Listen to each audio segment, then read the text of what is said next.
ಉತ್ತರ ಪ್ರದೇಶದಲ್ಲಿ ಯುವತಿಯ ಮೇಲೆ ಸಾಮೂಹಿಕವಾಗಿ ಅತ್ಯಾಚಾರ ಮಾಡಿ ಸರಿಯಾದ ತನಿಖೆಯನ್ನ ಮಾಡದೆ ಪೊಲೀಸರು ಸಂಬಂಧಿಕರಿಗೆ ಮೃತದೇಹವನ್ನ ಕೊಡದೆ ತಾವೇ ಅಂತ್ಯಕ್ರಿಯೆ ಮಾಡಿದ್ದಾರೆ. ಈ ಘಟನೆಯನ್ನ ಖಂಡಿಸಿ ಇಂದು ಹುಬ್ಬಳ್ಳಿಯಲ್ಲಿ ಸಂಗೊಳ್ಳಿ ರಾಯಣ್ಣ ಸರ್ಕಲ್ ಬಳಿ ಕಾಂಗ್ರೆಸ್ ಕಾರ್ಯಕರ್ತರು ಪ್ರತಿಭಟನೆಯನ್ನ ಮಾಡಿದ್ರು.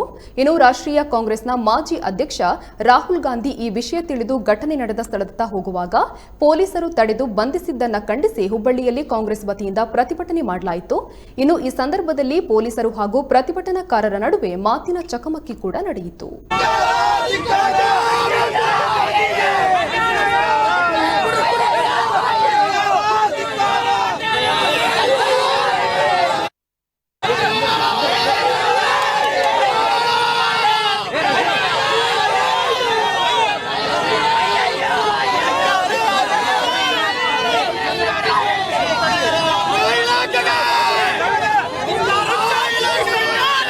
ಮಾಜಿ ಪ್ರಧಾನಿ ಅವರು ಸರ್, ಮಾಜಿ ಪ್ರಧಾನಿ ಮೊಮ್ಮಗರು ಈ ದೇಶಕ್ಕಾಗಿ ಪ್ರಾಣ ಕೊಟ್ಟವರು.